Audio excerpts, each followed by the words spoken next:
ঢাকা বিশ্ববিদ্যালয়ের মতো প্রতিষ্ঠানে পড়ার পর আমি যদি আক্রমণের শিকার হই, হয়তো এই কারণে আমি মোটামুটি আপনারা এখানে এসেছেন বা অনেকে আসছে, কিন্তু এখানে আমি বাদে যে কোনো একজন র্যান্ডম সাধারণ নাগরিক হতে পারতো, তখন কিন্তু হয়তো এই মিডিয়া কাভারেজ থেকে শুরু করে এত বড় কিছু হতো না, সবার সামনে আসতো না।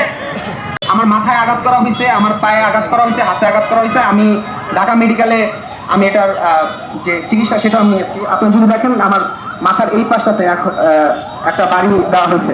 মূলত যেটা ঘটনা ঘটেছিল সোহরাওয়ার্দী উদ্যান, যে আসলে এখানে মাদক সিন্ডিকেট চলে এবং এখানে যে শাহবাগ থানা থাকা অবস্থায় এই দিনকে দিন যে এই সিন্ডিকেট চলমান, সেটা কিভাবে থাকে সেটার প্রশ্ন আমরা শাহবাগ থানার কাছে রাখতে চাই। এরপরে এখানে র্যান্ডম পথচারী যখন হাঁটাচলা করবে, তার যে জীবনের যে নিরাপত্তা নেই, অর্থাৎ একই সাথে আপনি যখন অপরাধী না এটা প্রমাণিত হওয়ার পরও পুলিশ কেবলমাত্র তাকে প্রশ্ন করা হয়েছে এবং শুধুমাত্র ডিসি হওয়ার বিধায় তাকে যে আপনি প্রশ্ন করতে পারবেন না সাধারণ জনগণ, এটা মেনে নেওয়ার মতো হতে পারে না। আজকে ঢাকা বিশ্ববিদ্যালয়ে পড়ার কারণে কিংবা ঢাকা বিশ্ববিদ্যালয়ের মতো প্রতিষ্ঠানে পড়ার পর আমি যদি আক্রমণের শিকার হই, হয়তো এই কারণে আমি মোটামুটি আপনারা এখানে এসেছেন বা অনেকে আসছে, কিন্তু এখানে আমি বাদে যে কোনো একজন র্যান্ডম সাধারণ নাগরিক হতে পারতো, তখন কিন্তু হয়তো এই মিডিয়া কাভারেজ থেকে শুরু করে এত বড় কিছু হতো না, সবার সামনে আসতো না। আমরা দেখেছি ক্যাম্পাসে শিক্ষার্থীরা নিরাপদ নয়। ক্যাম্পাসে এই উদ্যানের ভিতরে এর আগে সাম্য হত্যাকাণ্ডের মতো ঘটনা ঘটছে, তার সুষ্ঠু কোনো তদন্ত আমরা এখনো পাইনি। তারপরে দেখেছি আমাদের বিশ্ববিদ্যালয়ে নারীরা হেনস্থার শিকার হয়েছেন। অর্থাৎ সাধারণ শিক্ষার্থীরা নিরাপদ নয় এবং এর দায়ভার শুধুমাত্র এই প্রশাসন না, ঢাকা বিশ্ববিদ্যালয়ের যে প্রশাসন তাকেও নিতে হবে।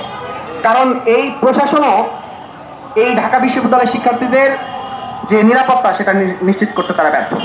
আমি আসলে গতকালকের ঘটনা থেকে এখন পর্যন্ত বিষয়টা নিয়ে দুশ্চিন্তাগ্রস্ত এই কারণে যে আসলে মানে আমার বাবা মা পর্যন্ত ঘটনা চলে গেছে, তারা তো দুশ্চিন্তা করতেছে যে আসলে কি হয়েছে না হয়েছে। আমি তো সবাইকে ধরে ধরে এটা বোঝাতে পারবো না। তা আপনাদের ধন্যবাদ এখানে আসছেন, এবং আমি বলবো যে শুধুমাত্র আজকে আমি হওয়ার কারণে না, এখানে যে কেউ হতে পারতো, ঢাকা বিশ্ববিদ্যালয়ের শিক্ষার্থী হতে পারতো কিংবা ঢাকা বিশ্ববিদ্যালয়ের বাইরে যে কোনো সাধারণ নাগরিক হতে পারতো।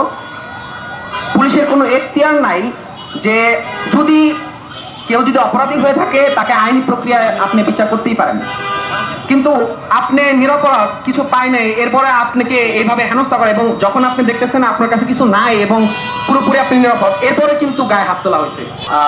এখানে যারা উপস্থিত ছিলেন, বিশেষত ঢাকা বিশ্ববিদ্যালয়ের শিক্ষার্থীরা, সবাইকে আমি ধন্যবাদ দিয়ে শেষ করতে পারবো না। আমি এটাই বলতে চাই, কেবলমাত্র আমি না, পরবর্তীতে যে কোনো কারোর সাথে, শুধু ঢাকা বিশ্ববিদ্যালয় কেন, এদেশের যে কোনো নাগরিকের যে গণতান্ত্রিক অধিকার চর্চা, সে অধিকার চর্চায় ঢাকা বিশ্ববিদ্যালয়ের শিক্ষার্থীরা তাদের যে পূর্বের যে সংগ্রামের ইতিহাস সেটা তারা জানে রাখে।